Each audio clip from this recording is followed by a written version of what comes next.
If there's one thing that you need to learn right now, that you need to start doing right now to completely become an unfuckwithable version of yourself, this is it. And let me tell you, it is not easy. It's probably one of the hardest things you're gonna do in this lifetime, but once you figure it out, you genuinely become a superhero. So here's what you have to do. You need to learn how to become completely and utterly non-reactive and to take nothing in this life personally. That does not mean you don't get to have strong opinions. That does not mean you don't get to have clear values and boundaries, but it means that you know and understand that defensiveness comes from insecurity. And that if someone feels some type of way about you, it's none of your goddamn business. The second you start taking things personally and getting defensive, you literally just show that your self-worth is low. Because you can have strong opinions and understand that they might not be true to everyone else. And vice versa, just because someone else believes something else doesn't mean you have to believe it too. But a strong, secure person can hear someone else's opinion, can hear someone else's beliefs and say, cool, that's true for you, not true for me. We don't have to agree. We have our own opinions and that's great. It's literally one of the most magnetic energies you're ever gonna get into, and no one can fuck with you if you don't care. I'm telling you, try practicing this and your life is going to transform in so many ways. Here's a question to get to know yourself a little quicker. If you could remove one thing about your personality right now, what would you remove? Just delete it. Select and delete it. What would you delete? I want to hear in the comments. And now that you're thinking about it, I want to tell you that your solution to this problem is total acceptance and love of this thing. And I know that that's abstract, but the concept is, when I reject something, it creates an opposite equal force that causes an intense polarization, a tense tension. And the more I push this down, the more tension it wants to come back up and possess you.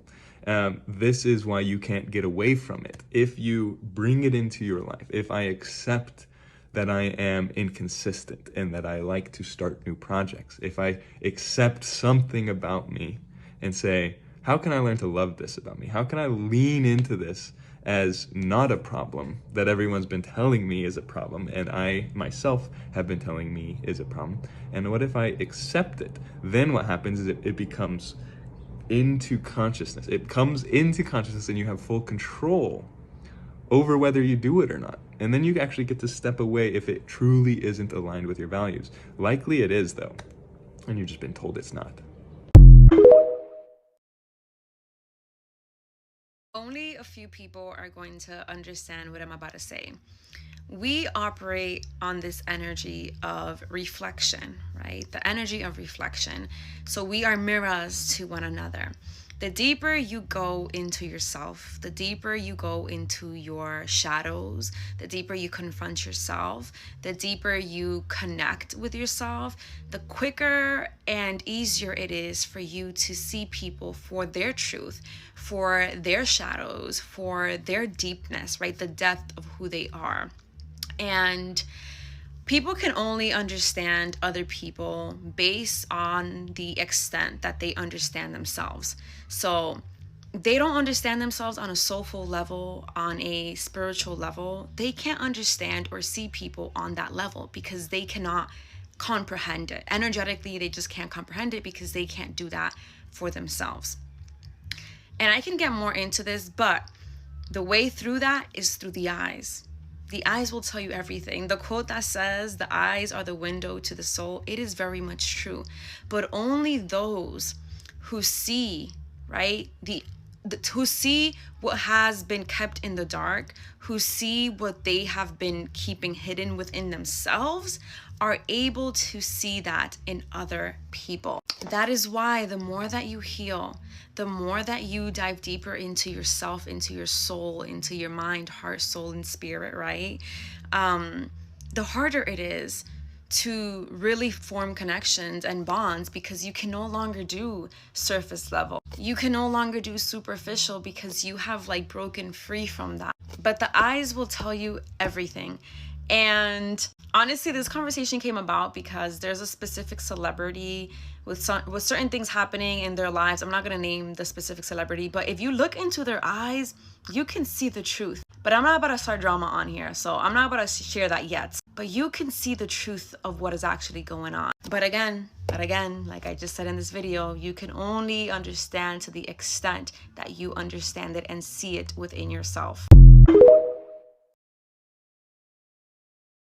Please remember the first dream that you have on the 1st of January, aka the dream that you have tonight on January 1st. And if January 1st already passed for you and you already had your first dream of the year, please try to remember what that dream was. According to Japanese culture, Hatsuyume right here is the first dream that you have of the year. So it's not December 31st to January 1st dream, it's January 1st to January 2nd dream, okay? And depending what kind of dream that you have, it's said that the energy of that dream is going to tell you your fortune for the rest of the year. So of course, if you have a great dream, prosperous dream, love dream, whatever, good dream, then good fortune for the year, right? And this also goes vice versa, but of course, we're not here to scare anybody, so even if you did have an unfavorable dream on the 1st, please don't let that scare you. We are manifesting that you have a very, very, very fortunate year. But yes, keep that in mind. I thought it was very interesting, and I will definitely be keeping an eye out for what I will be dreaming about tonight on the 1st of January. Let's go. And you should too, okay? You should too. Let's get it tonight.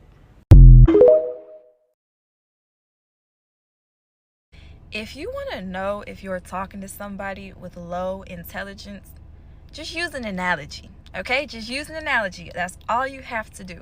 Because sometimes I find that when people have low intelligence, we often mistake that for them like just trying to argue or whatever the case may be. But no, in their head, they legitimately aren't following. And not only are they not following, they have a completely different interpretation of what y'all are actually talking about. So you have to use an analogy. And if they can't follow the analogy, that intelligence level is gone. So 2 things that they're gonna do, it could be and or type of ordeal. The first one, when you use the analogy, their brain will be incapable of understanding how those 2 things are even comparable at all. Okay? They won't understand it, all right? And that's often when you get them making statements like, are you really trying to compare apples to oranges? Yes, correct. Or the second thing that they can do is where they use part of the analogy and try to apply it to the original thing that you are talking about, okay? Like, what? That doesn't fit in the same thing that we're talking about. And why are they doing this? Because their brains cannot actually process gray areas of information. They can only see things as black or white, and analogies are not necessarily black or white.